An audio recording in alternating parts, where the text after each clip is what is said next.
sekarang ini ada kecenderungan ke depan kalau kita menggunakan sistem informasi, user mengharapkan bentuk baru dari interface-nya. Salah satu yang sedang dijajaki dan mulai disukai user itu adalah bentuk komunikasi dengan sistem informasi dalam bentuk chatting, seperti kita ke grup chat WhatsApp atau Telegram lain dan sebagainya. Tapi sebelum kita ke sana, saya akan sampaikan dulu sejarah sistem informasi yang sekarang cenderung dikembangkan dengan model web. Jadi pada awalnya sistem informasi berbasis web itu dikembangkan dengan satu model sebuah web server yang menyajikan data dan informasi, kemudian web itu diakses dengan sebuah browser, di mana browser akan membaca apa yang disajikan dari web, di mana data-datanya itu diambil dari suatu file sistem. Nah, model koneksinya sederhana saja, bahwa untuk web itu selalu ada request URL atau Universal Resource Locator, sebuah string yang diketikkan user ke web browser, kemudian server akan menginterpretasikan request itu, melakukan komputasi dan mengembalikan dalam bentuk respon. Jadi pada awalnya web server sangat sederhana, dia menyajikan link, menyajikan konten dari file yang kita kenal sebagai file dengan hypertext markup language. Ini teks biasa, jadi teks yang di dalamnya dibubuhi sebuah kode-kode untuk membuat tampilan menjadi menarik dalam bentuk tabel, list, dan seterusnya. Nah, kita juga bisa memasukkan gambar di dalam tampilan dan suatu link ke file yang lain. Jadi bagian dari tampilan itu bisa di highlight untuk kalau usernya nanti klik ke file itu, dia akan oleh si server akan diambilkan file lain yang sesuai. Nah, dalam perkembangannya web itu menyediakan text box sederhana untuk melakukan searching.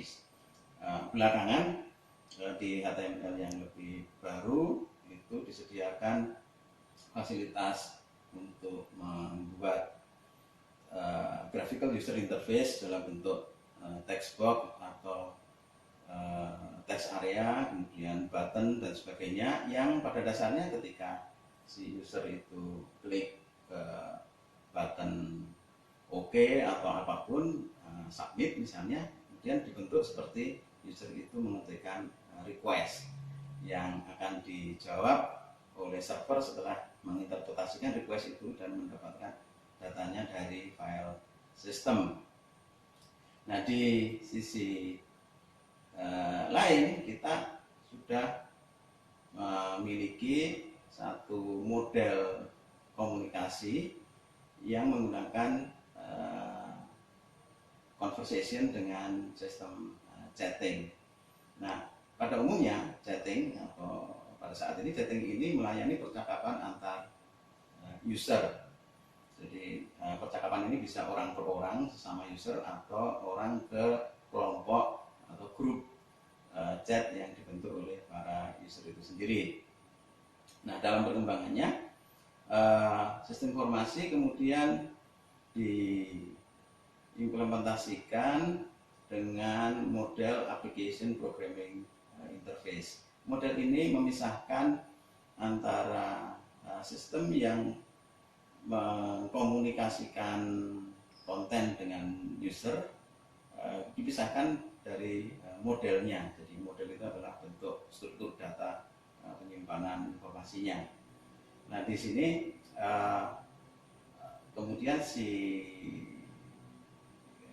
server itu akan memberi service seperti ke web browser, tetapi tidak menggunakan atau tidak dibubuhi markup yang bersifat kosmetik.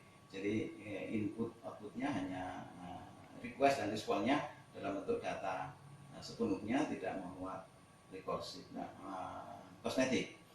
Pengguna dari application programming interface ini bisa web server atau langsung mobile application atau desktop application. Jadi kita bisa membuat program desktop yang memanfaatkan application programming interface. Demikian pula aplikasi itu bisa dikembangkan dengan model web atau dengan model aplikasi di mobile server, mobile client, di smartphone dan sebagainya. Nah, application programming interface ini memberi akses ke sistem informasi seperti yang sebelum-sebelumnya, akses ke server lain, ke database atau ke file system. Nah, belakangan itu sistem aplikasi chat yang awalnya melayani percakapan antar user atau user group itu bisa dikembangkan dengan cara menjadikan salah satu user di dalam sistem chat itu terkoneksi ke suatu sistem informasi melalui application programming interface atau API ini. Nah, untuk selanjutnya suatu user chat yang terkonek dengan application programming interface ini dilayani oleh suatu proses yang kita kenal dengan proses chat bot. Ini bot ini kependekan dari robot, jadi suatu sistem software yang bisa menerima dan memberikan data seolah-olah seperti robot. Jadi kita bercakap-cakap dengan robot semacam itu. Nah, di mana sebenarnya si bot ini mengakses sistem informasi melalui application programming interface yang ada di sistem informasi yang tradisional yang sebelumnya. Jadi akses di dalam bot itu bisa mereka menyimpan sendiri file dan database yang ada di bot servernya, atau mengakses sistem informasi existing melalui application programming interface.